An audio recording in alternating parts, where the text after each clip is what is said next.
Louvamos o teu nome, porque sem ti, Senhor, nada somos e nada podemos fazer, Pai.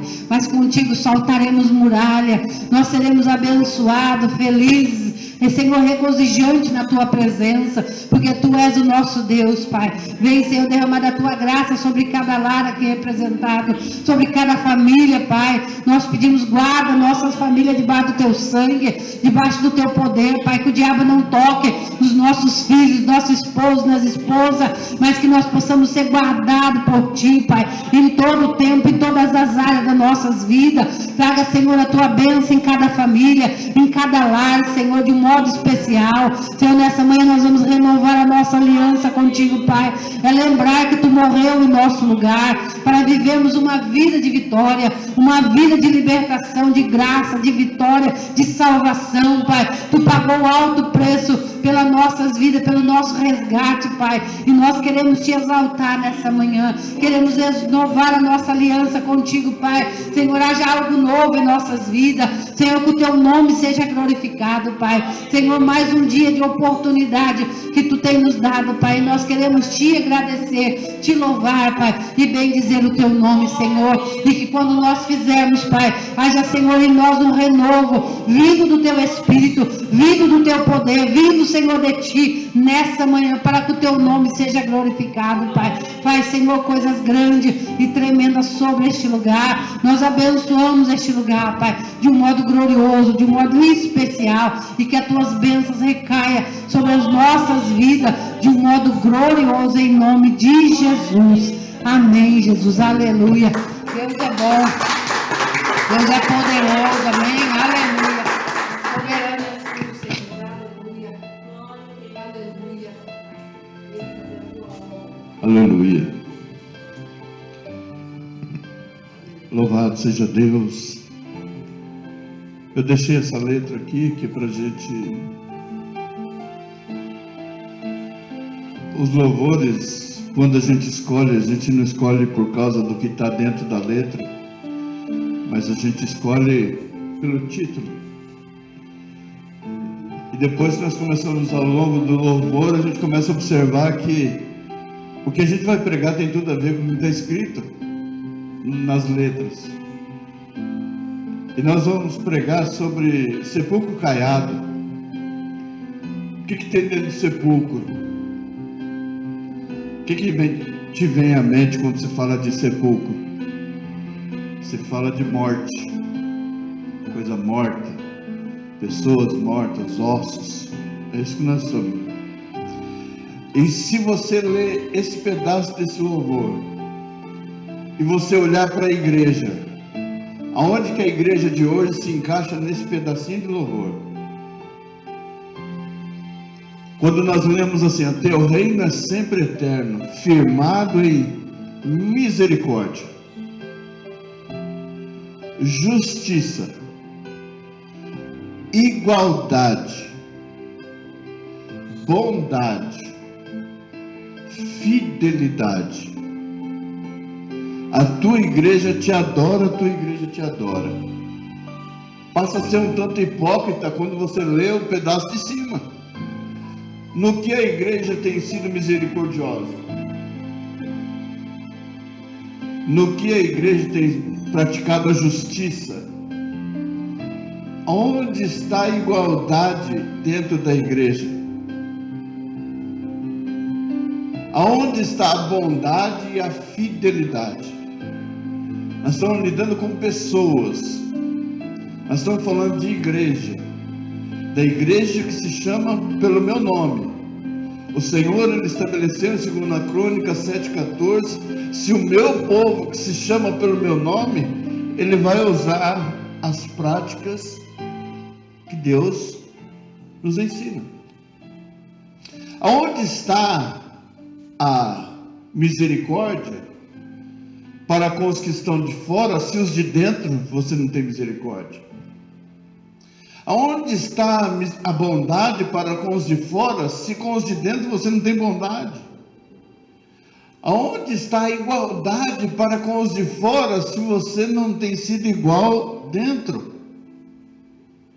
Por que você se assenta à mesa dos ricos, mas você não se assenta à mesa dos pobres. Aonde está a igualdade? Então, se a gente deixar de praticar um desses, nós já estamos fora daquilo que Deus nos chamou para ser.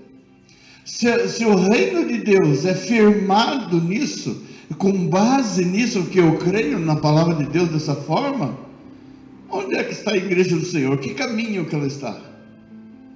Será que nós estamos adorando verdadeiramente a Deus, ao Senhor e Salvador Jesus Cristo? Se olharmos para os seus passos, para aquilo que Ele fez na terra, nós estamos praticando? Qual era a preocupação do Senhor? Era que a pessoa ficasse rica na terra ou que ela fosse para o céu junto com Ele?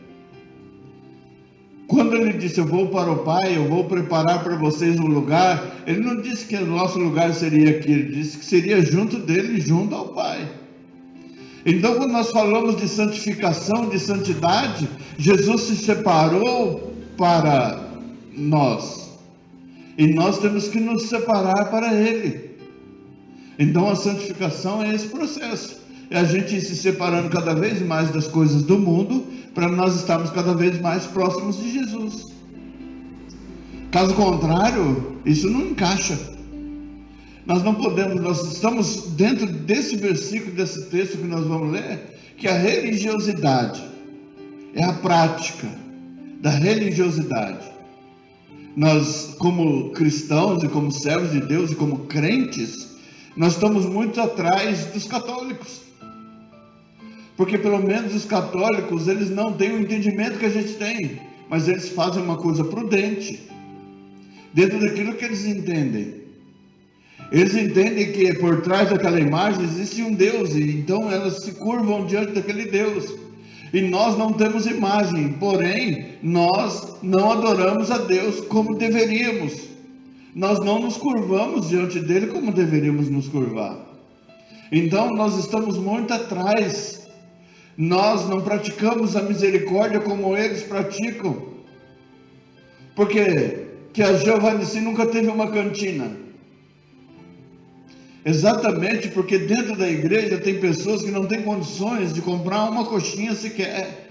Mas o filho daquela pessoa vai querer uma coxinha. E alguém vai dizer, se você não pode pagar, então você não come. Onde é que está a misericórdia? Onde é que está a bondade dentro da igreja? Se você faz um bazar dentro da igreja, se não for para dar roupa para as pessoas, onde é que está a bondade? Onde é que está a misericórdia? Se for para vender, tem loja que vende. Onde é que está a bondade? Onde é que está a misericórdia?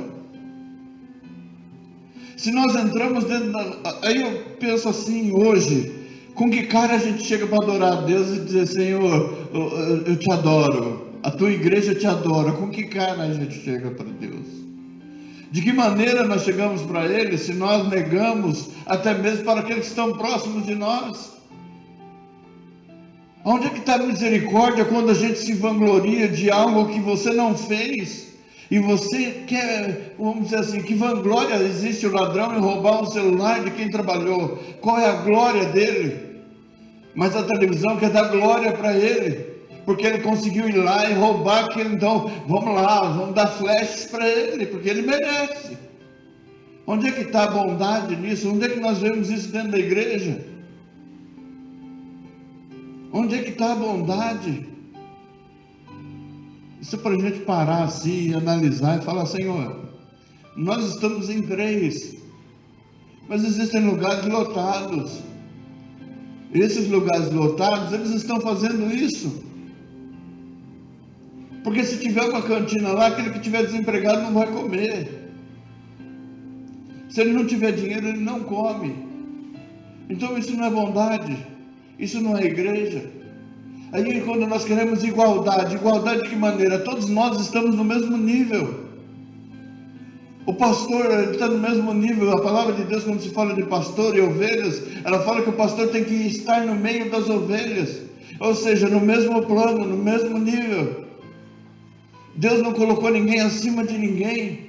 Nenhuma igreja é melhor do que a outra. Nós somos todos iguais. Mas só que essa igualdade, as pessoas não querem a prática dessa igualdade. A prática da misericórdia. A prática da justiça. Nós vemos pessoas apoiando o erro. E vemos pessoas que não apoiam o erro sendo condenadas. Então as pessoas elas estão fugindo. Na realidade, nós não podemos fugir daquilo que o Senhor nos chamou para ser. Abraçar o cheiroso é fácil. Quero ver você abraçar aquela pessoa que não está cheirosa. Você fazer um banquete na sua casa é fácil. Quero ver a gente conseguir trazer uma pessoa de fora para comer junto com a gente no banquete que a gente fez. E aquela pessoa não tem a mesma condição que a gente tem. Então a nossa igreja ela precisa tomar um rumo. Como nós ministramos na quarta-feira, se Deus está nos chamando para o secreto, Ele está nos corrigindo a nossa rota. Porque quando eu estava dentro da Betsaida, Deus disse: eu quero te mostrar como você não deve ser. Então, para hoje, Deus deve nós olharmos para essa situação e dizer assim: a igreja não é isso. A igreja não é riqueza. A igreja, para que as pessoas querem riqueza? Se é para que ela mostre somente a sua riqueza. Eu vou dar um exemplo para nós aqui hoje, que não tem nada a ver com isso, mas no final acaba tendo. Quem já viu o cachorro na frente daqueles assadores de frango que fica na padaria? Quem já viu? O que aquele cachorro olhando para aquele frango deseja? Estraçalhar aquele negócio. É cheiroso, gostoso, mas aí vem o ser humano e compra aquele pacotinho, olha para o cachorro e fala: sai. E tem pessoas, seres humanos, que às vezes param na frente de um frango daquele, desejam aquele frango e não pode. E outro ser humano vai lá e compra e fala: sai. Para não dizer que seja um crente fazendo isso.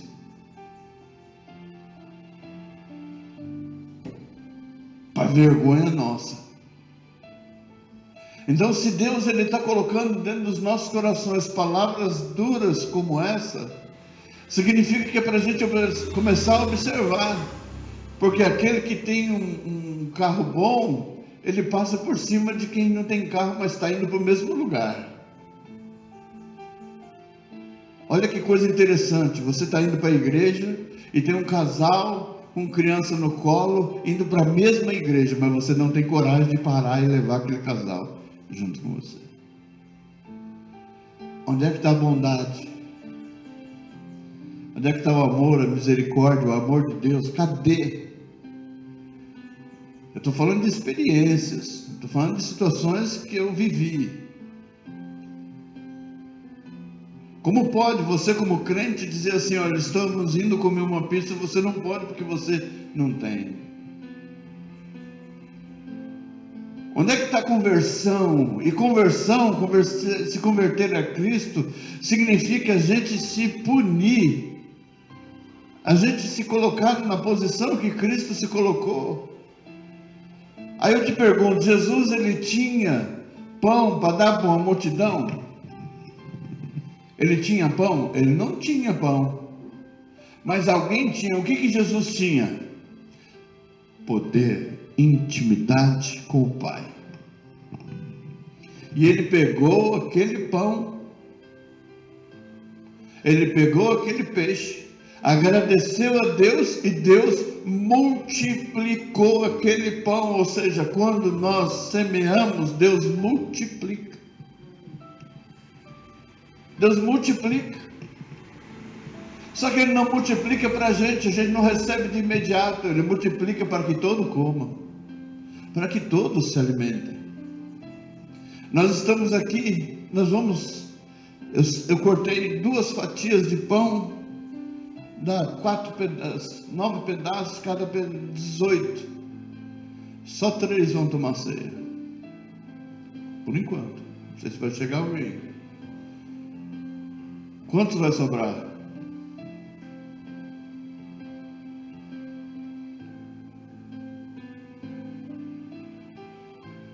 Só Deus, né?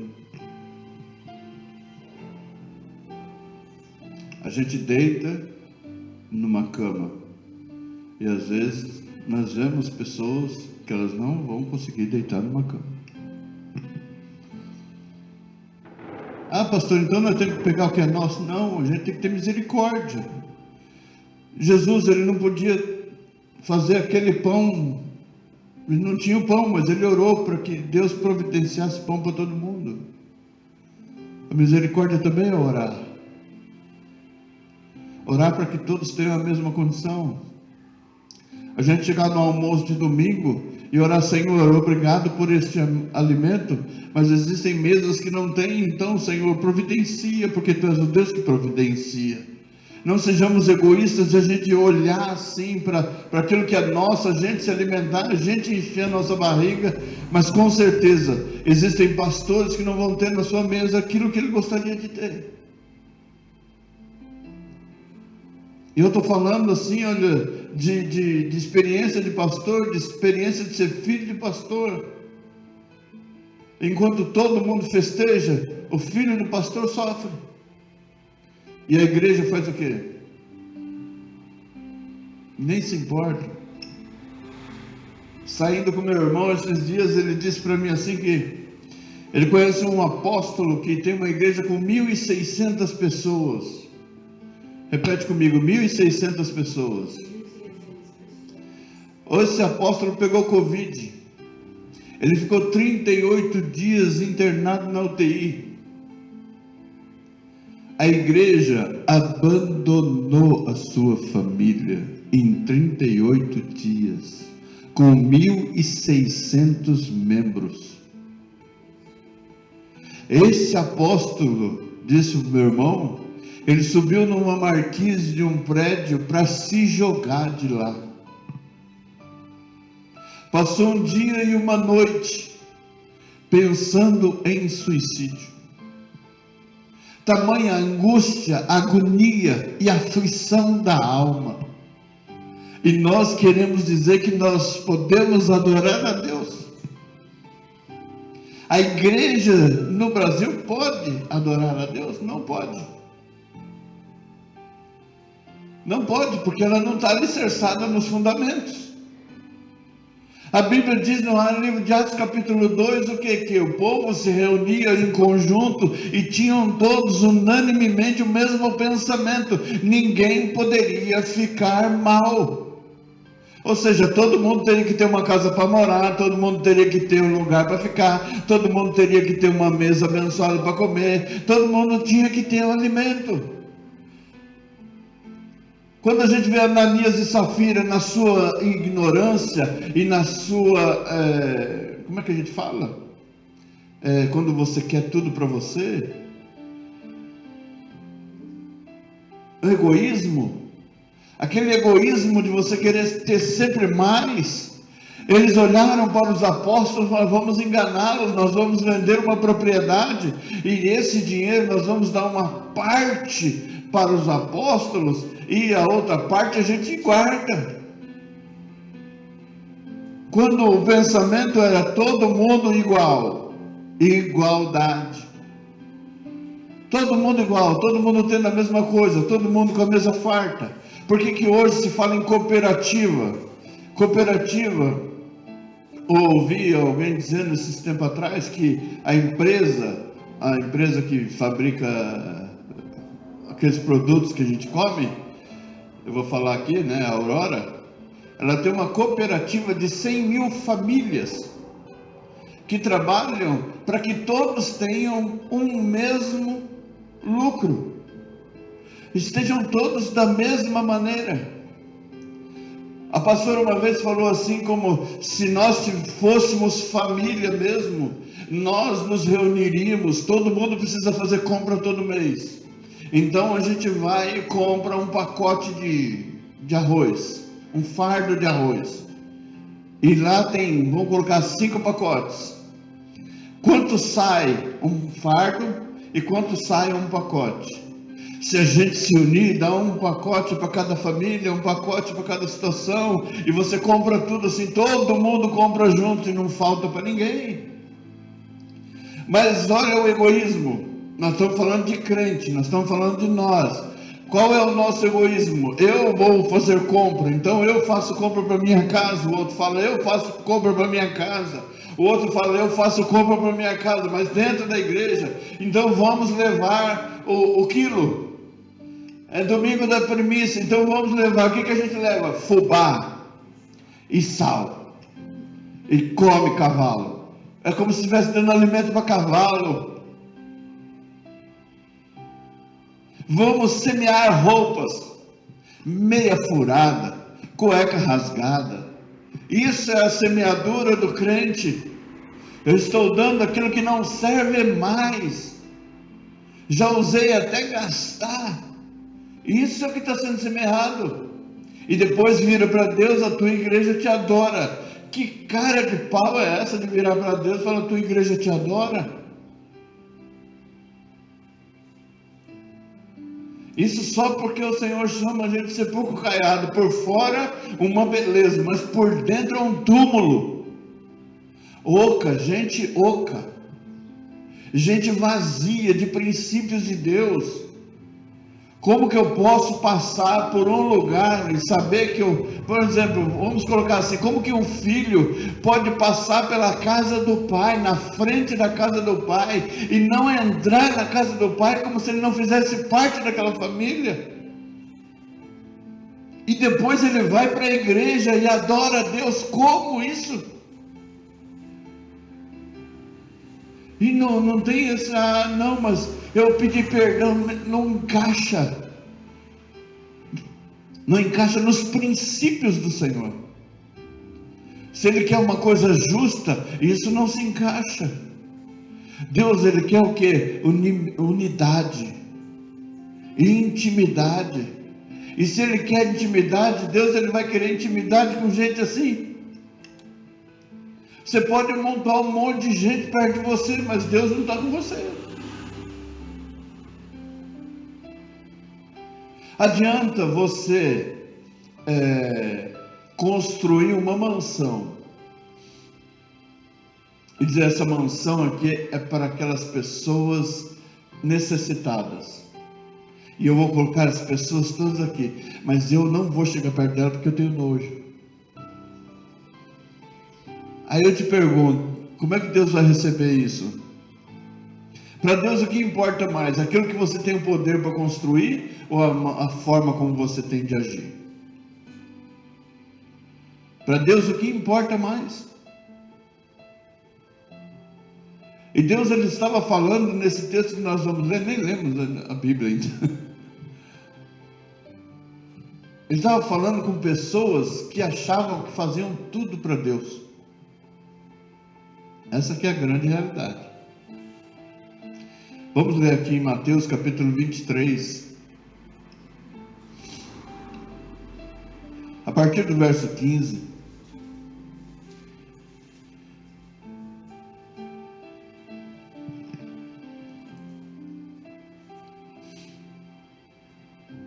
Por isso que é muito melhor a gente conseguir fazer um pouco, mas que agrade a Deus, do que fazer muita coisa sem sentido algum. Não adianta nada a gente preparar um banquete e falar assim, come aí seus lixos. Imagina aquela palavra do rico e Lázaro, onde o Lázaro se alimentava do quê? Das migalhas. Imagina o rico, como é que ele ia colocar o lixo para fora. O rico ia lá colocar o lixo, olhava para ele e falava, come aí, miserável, aqui sua comida. E depois um homem desse ia na igreja e dizia, a tua igreja te adora. Estou começando a ficar com raiva. Tem que me segurar. Tem muita coisa, muita coisa. A palavra de Deus diz assim, ai de vós, escribas e fariseus hipócritas, pois que percorreis o mar e a terra para fazer um prosélito, e depois de os terdes feito, o fazeis filho do inferno, 2 vezes mais do que vós. Ai de vós, condutores cegos, pois que dizeis, qualquer que jurar pelo templo, isso nada é, mas o que jurar pelo ouro do templo, esse é devedor. Insensatos e cegos, pois qual é maior, o ouro ou o templo que santifica o ouro? Quem é maior? E aquele que jurar pelo altar, isso nada é, mas aquele que jurar pela oferta que está sobre o altar, esse é devedor. Insensatos, cegos, pois qual é maior, a oferta ou o altar que santifica a oferta? Portanto, o que jurar pelo altar, jura por ele e por tudo que sobre ele está. E o que jurar pelo templo, jura por ele e por aquele que nele habita. E o que jurar pelo céu, jura pelo trono de Deus e por aquele que está sentado nele. Ai de vós, escribas e fariseus hipócritas, pois que dais o dízimo da hortelã, do endo, do cominho, e desprezais o mais importante da lei, o juízo, a misericórdia e a fé. Deveis, porém, fazer essas coisas e não omitir aquelas, e não deixar as outras de lado. Condutores cegos, quais um mosquito engoliz um camelo. Quando eles iam tomar o vinho, eles não podiam, as moscas ficavam sempre em cima, os mosquitinhos, então eles tinham que coar aquele vinho para não engolir a mosca. Ou seja, você se preocupa com o mínimo, e com aquilo que é o maior, você não se importa. Ou seja, você se preocupa com o mínimo e engole um camelo. Olha o tamanho do camelo. O Senhor Jesus Cristo, ele disse, é mais fácil um camelo passar pelo fundo de uma agulha do que um rico herdar o reino dos céus. Essa é uma palavra dura, mas é fiel e verdadeira. A agulha lá no Israel é uma porta assim, por onde passam as ovelhas. Está dando para ver? É uma porta dessa altura. Ela é assim. O pastor passa do lado e as ovelhas passam por aqui. Passa só as ovelhas. Como que um camelo daquele tamanho vai passar por uma portinha dessa? Mas o Senhor falou, é mais fácil um camelo passar por aqui do que um rico herdar o reino dos céus. Então quem está falando isso é Jesus. Por quê? Porque ele sabe do coração do rico. E a palavra de Deus diz que Deus deu riqueza para pessoas para que elas abençoem os pobres. Não deu abastança para os ricos para eles se tornarem cada vez mais ricos. Deus diz, a riqueza é um dom. E Deus deu esse dom a muitas pessoas e eles querem se sobressair. Como que se comporta o filho de um rico? Olha a arrogância, olha a soberba, olha a maneira como trata. E não era para fazer isso. Como que o rico trata o empregado? O empregado do rico senta na mesa dele para comer? O empregado do rico tem um quartinho separado para ele, tem um elevador de serviço para ele, tem uma coisa tudo separada dele. E foi isso que Jesus falou? Não, era para você se colocar na mesma mesa. O rico e o pobre sentados na mesma mesa, comendo a mesma comida. E isso é igualdade. Não é da maneira como o povo fala, como está aí hoje. Como alguém está, não, pode dizer que eu sou a solução. Não é a solução. Nós já sabemos que você não é. Porque quando você teve a oportunidade de fazer, você não fez. Então agora acabou. Agora deixa quem está, vida que segue. Alguém se importou. A Bíblia fala o quê? Que quando o justo governa, o povo festeja. O povo é abençoado, mas quando o ímpio governa, o povo perece. Então Deus está abrindo os nossos olhos, a nossa mente, para enxergar e fazer aquilo que é a vontade dele. O reino dos céus é semelhante é isso. É fazer isso, justiça, misericórdia, praticar justiça, praticar misericórdia, praticar a igualdade.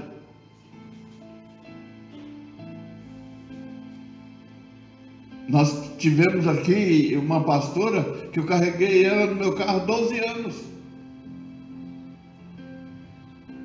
porque eu queria igualdade. Quantas vezes eu chegava na pastora e falava assim, que tem dinheiro para gasolina? Ela falou, só tem 10 reais, entre comprar pão, entre comprar mistura e colocar gasolina, a gente põe a gasolina para poder buscar, por causa da igualdade de condições. Nós queremos que você esteja igual. Durante anos nós carregamos as pessoas para ir para a igreja, porque nós queríamos dar igualdade, pagamos um preço enorme. E hoje o que a gente espera? Justiça, misericórdia, e é o que nós não vemos, porque hoje as pessoas andam como se não tivesse nada a ver com você, passam como se nada tivesse acontecido. É como aquele filho que passa na frente da casa do pai, eu não quero nem olhar na sua cara, como se Deus não estivesse vendo essas coisas. O importante de tudo é aquilo que Deus colocou dentro dos nossos corações. Se Deus te chamou para realizar isso, então realiza com amor, com graça, com satisfação, não esperando nada em troca, porque não vai vir. Mas lá na frente, Deus ele vai colocar pessoas para que você faça a mesma coisa com elas. E aí é que está a prática. Como que pode alguém que um dia você precisou carregar, essa pessoa hoje tem um carro e ela se recusa a levar outro? A impressão que dá é que não serviu nada de exemplo. É como o Marcos chegou e falou assim, pastor, está aqui o carro, na hora que você mais precisa, e na hora que ele precisar, eu falar, não, agora não posso tocar. Não faz sentido isso. Graças a Deus, Deus abençoa muito o Marcos, ele não precisa de mim, né? Mas seria mais ou menos isso. Então não adianta a gente ficar falando uma coisa e fazendo outra. Uma coisa que Deus ministrou no meu coração através dessa palavra é honestidade, sinceridade, verdade, sem falsidade. Às vezes a gente peca por excesso, mas não por omissão.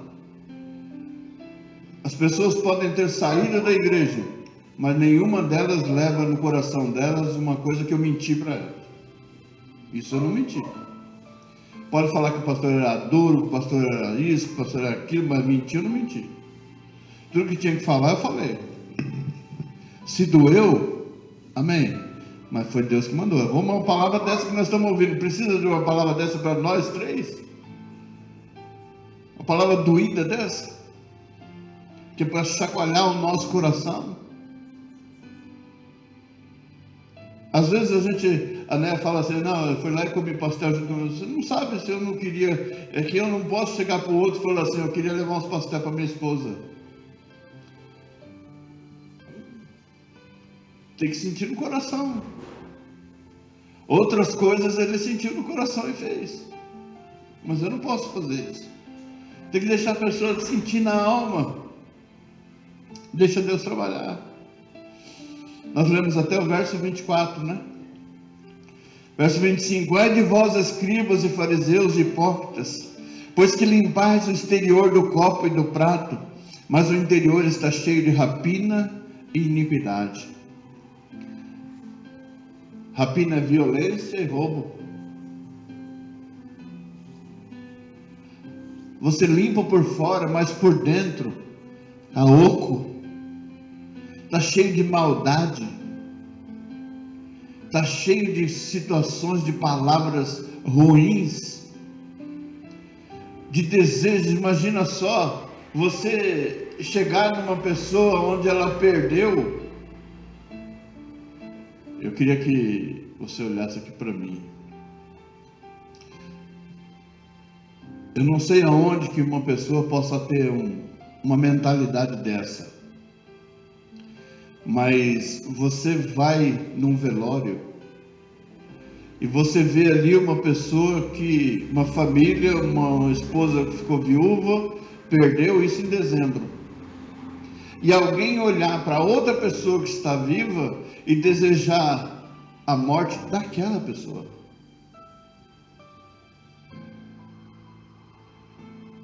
enquanto que o outro foi e esse aqui ficou, pois esse deveria ter ido. Em fevereiro esse também foi.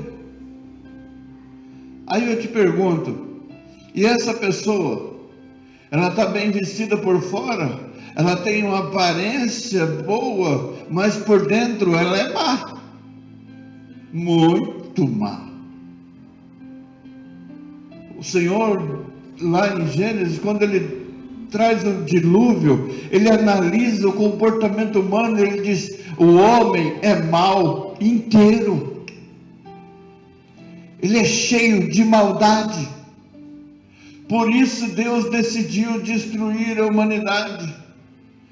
Mas e os animais? Ele separou o casal de cada, porque Ele tem o poder da criação, e Ele foi ali e fez tudo de novo. Mas Ele destruiu por causa da maldade. A malícia é maldade. Então nós convivemos e vivemos no meio de pessoas más e maliciosas, que você não consegue ver a conversão dela nítida. Tem uma pessoa que faz 2 anos que ela se converteu. Para mim ela é muito mais convertida do que muitas pessoas que estão há anos dentro da igreja. Há anos. Porque não muda a palavra, não muda a atitude. O Senhor Jesus Cristo, Ele disse em 1 João 3,18, filhinhos, não amemos de palavras, mas por obra e em verdade, ou seja, não adianta ficar falando. O sino também fica batendo, mas ele bate muito bonito porque ele é oco. Ele só tem o barulho, porque depois disso nada mais acontece. E nós às vezes estamos como o sino. Barulho, barulho, barulho, mas por dentro, oco. Aquelas pessoas que não se importam com o sentimento dos outros. Há pessoas que não se importam com o que o outro está sentindo. Não, você tem que ser forte. Tem que ser forte. Como ser forte? Você não está entendendo? Há pessoas que elas foram criadas para ser firme. E o que nos ensina a ser forte são as situações e as circunstâncias. Elas é que estão sendo colocadas por Deus para nos fortalecer. Nós não teríamos fé se na primeira vez que eu tive fé, a minha fé tivesse sido frustrada. Hoje eu sei que, a cada momento eu sei que Deus está junto. Mas há pessoas que o seu sentimento, ela não consegue reagir como nós reagimos.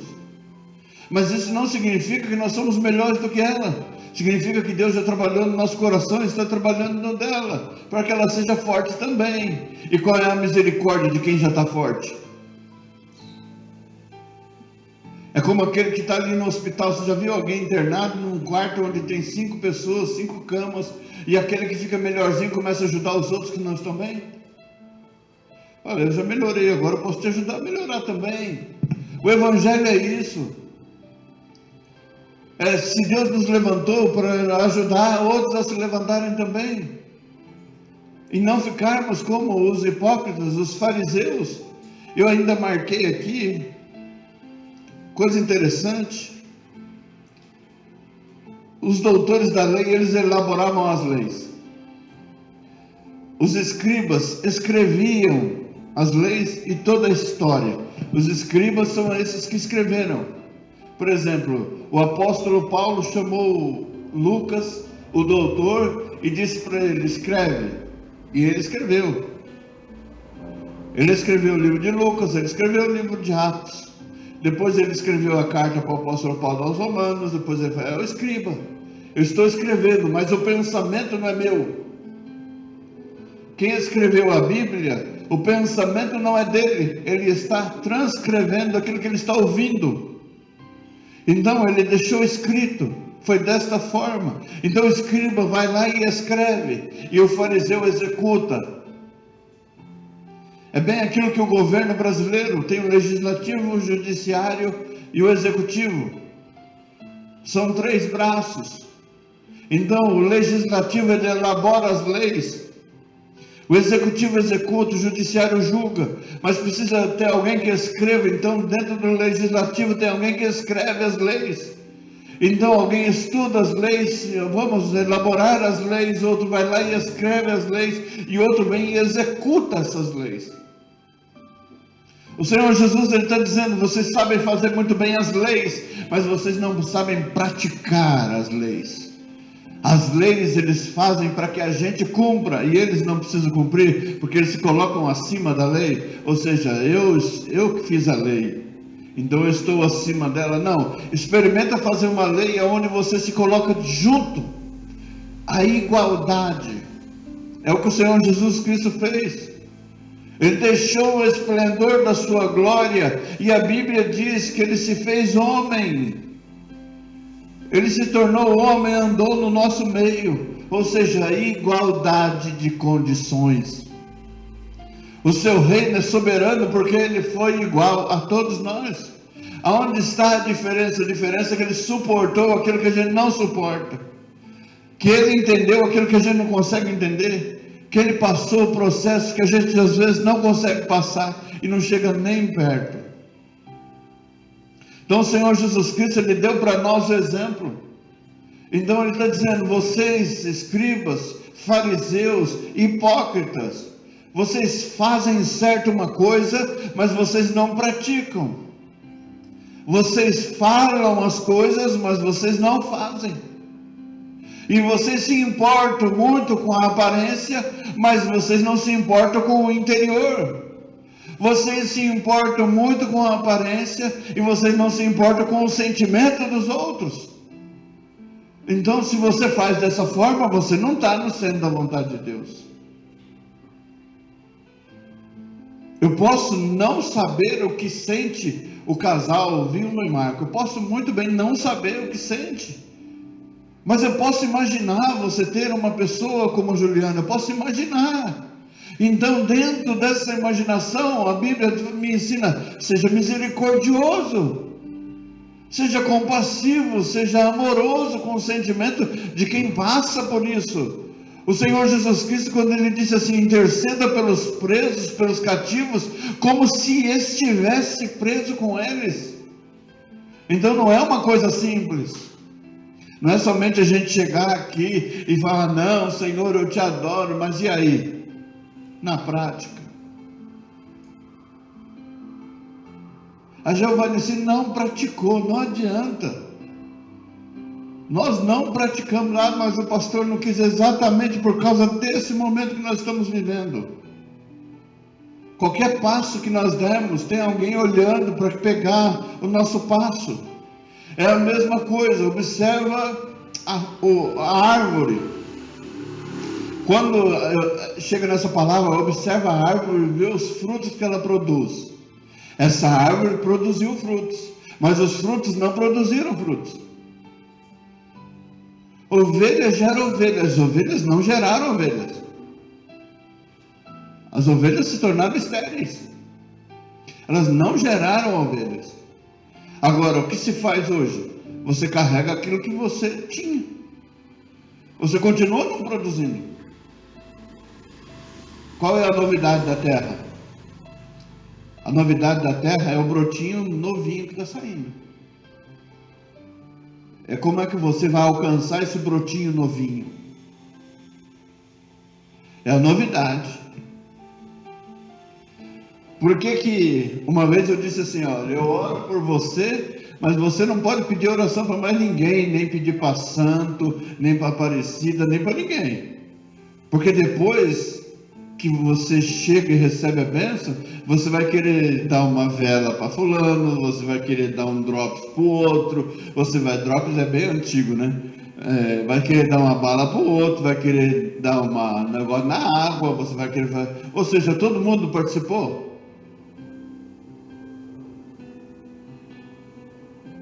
Hoje, o meu irmão é apóstolo, mas quem foi que teve coragem de chegar nele, um homem todo nervoso, dando murro na parede, e chegar e falar do amor de Deus para ele? Hoje todo mundo pode dizer assim, não, mas foi eu que ungi ele a isso, foi eu que...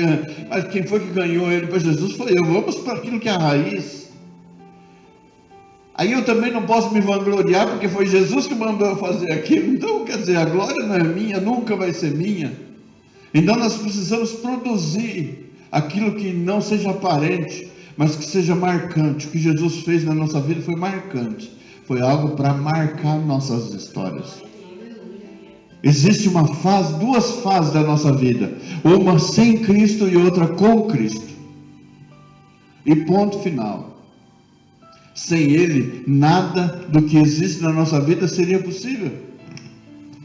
Então essas duas fases são muito importantes. Eu posso olhar para trás e ver o período que eu vivi, e ver o que eu conquistei, e depois com Cristo, o que eu não tive e conquistei muito mais do que o período que eu tinha. Vai entender isso. Estou com 58 anos. Qual seria a metade disso? 29 anos foi sem Cristo. Então a metade é 29, né?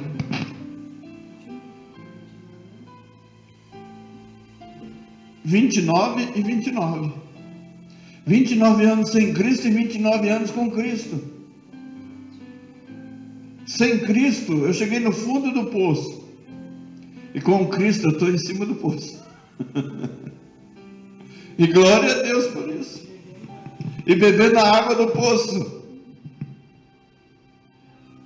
Então, a nossa vida é duas fases, uma com Cristo e outra sem. Sou muito mais bem-sucedidas com Cristo do que era sem. E sem Cristo eu tinha chegado no topo daquilo que eu achava que era importante para a minha vida como pessoa. E não tinha nada. E hoje todo mundo olha, você não tem nada, e eu tenho tudo. Eu tenho Jesus, que é o mais importante. Então, que Deus olhe para dentro dos nossos corações e veja atitudes. Que a Giovanici seja pautada nisso.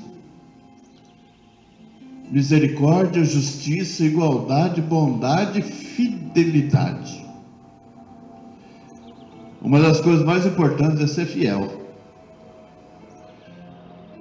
Mas quando a gente olha no casamento, eu li isso e achei maravilhoso, porque nós olhamos para a lei e achamos que a lei ela é vazia, né? Que ela não tem um fundamento. Mas o casamento ele é baseado em dois pilares: fidelidade e lealdade. E o juiz coloca a lealdade acima da fidelidade. Um pastor uma vez, ele se casou novo, não sei se a Néia lembra desse testemunho, e com 1 ano de casado, a esposa se tornou paraplégica. Teoricamente, na visão humana, e toda a família dele se uniu com ele e disse assim: a sua vida de marido e mulher acabou. Com 1 ano de casado. E eles deram conselho para que ele devolvesse a filha para os seus pais, para que seus pais cuidassem dela, porque ele não ia ser feliz e ele precisava viver. E ele tomou uma decisão: eu a amo, e fiz um voto diante de Deus que eu a amaria na saúde e na doença, e eu quero continuar com a minha esposa. Eu vou cuidar dela. Isso é lealdade. Passaram-se 25 anos quando eu ouvi o testemunho dele. Ele disse assim que a esposa dele hoje, graças a Deus, ela está numa cadeira de rodas. E depois ele falou: eu queria chamar meus 2 filhos. Onde as pessoas diziam que ele não teria uma família. Ele tinha 2 filhos. Deus deu 2 filhos para ele, para o casal. E ela na cadeira de rodas. E eles têm tudo. Eles são um casal de pastores. Aí a gente olha assim e fala: isso é lealdade. Fala, eu estou com você na hora que as coisas estão bem e principalmente nas horas ruins, nas horas difíceis. Isso é lealdade. E Deus pratica isso. Você pode observar em que momento Deus te abandona. Nenhum momento Ele te deixa. Ele está contigo em todo o tempo. Ele diz, estarei convosco todos os dias, até a consumação dos séculos. Até o fim, Ele diz, eu estou com você até o final. Então Ele fala assim como eu sou leal a você, você seja leal a mim. E o fato de nós abandonarmos a igreja, abandonarmos a Cristo, é deixar de ser leal, é deixar de ser fiel.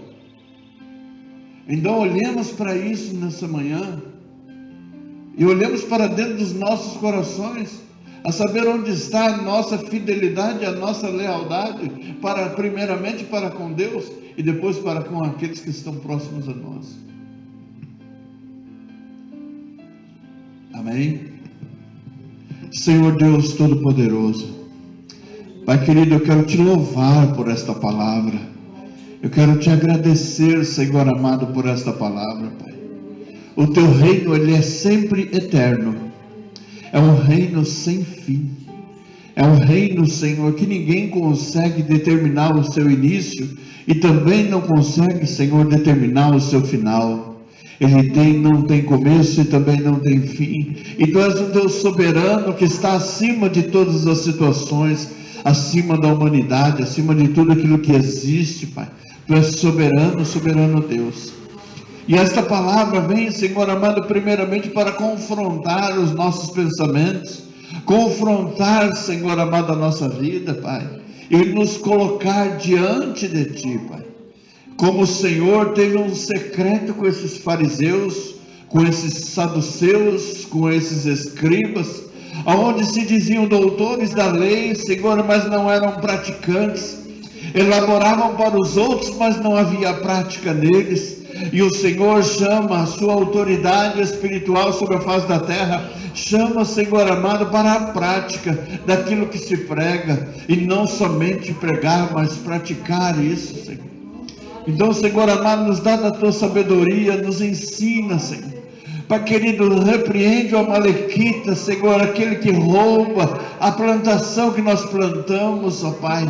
Senhor amado, aquele, Senhor Jesus Cristo, como o olhar de Davi para Batseba, querendo, Senhor amado, roubar aquilo que ele tinha de monte, roubar a ovelha, Senhor amado, sendo que ele já tinha bastante, Pai.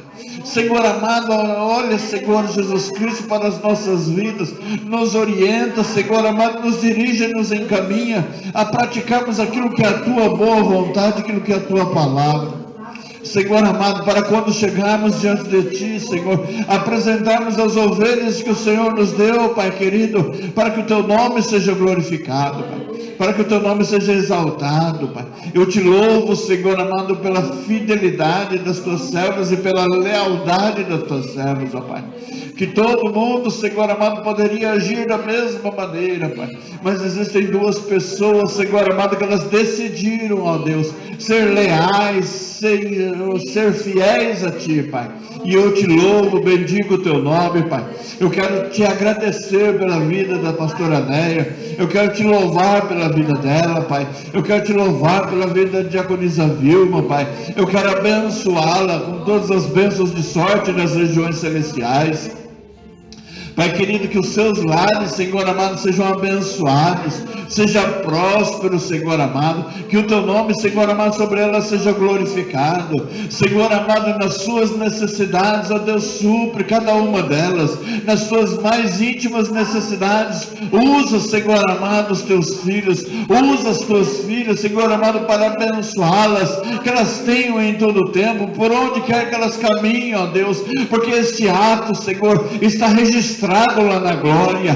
Pai amado, que todos se foram, mas duas ficaram, duas permaneceram. A Tua palavra nos fala, Senhor amado, que no momento do sepultamento do Teu corpo, Senhor Deus Todo-Poderoso, ó Pai, quando o Senhor ressuscitou, Pai amado, os discípulos já tinham ido, outras pessoas já tinham ido, mas uma mulher, Senhor amado, decidiu ir até o túmulo, e ali, Senhor, ela teve um encontro contigo, e ali, Senhor amado, a sua sua vida também mudou, Pai. E ali ela se tornou uma mensageira do teu evangelho. Oh, Pai amado, ali ela começou a anunciar a todos os discípulos que o Senhor havia ressuscitado.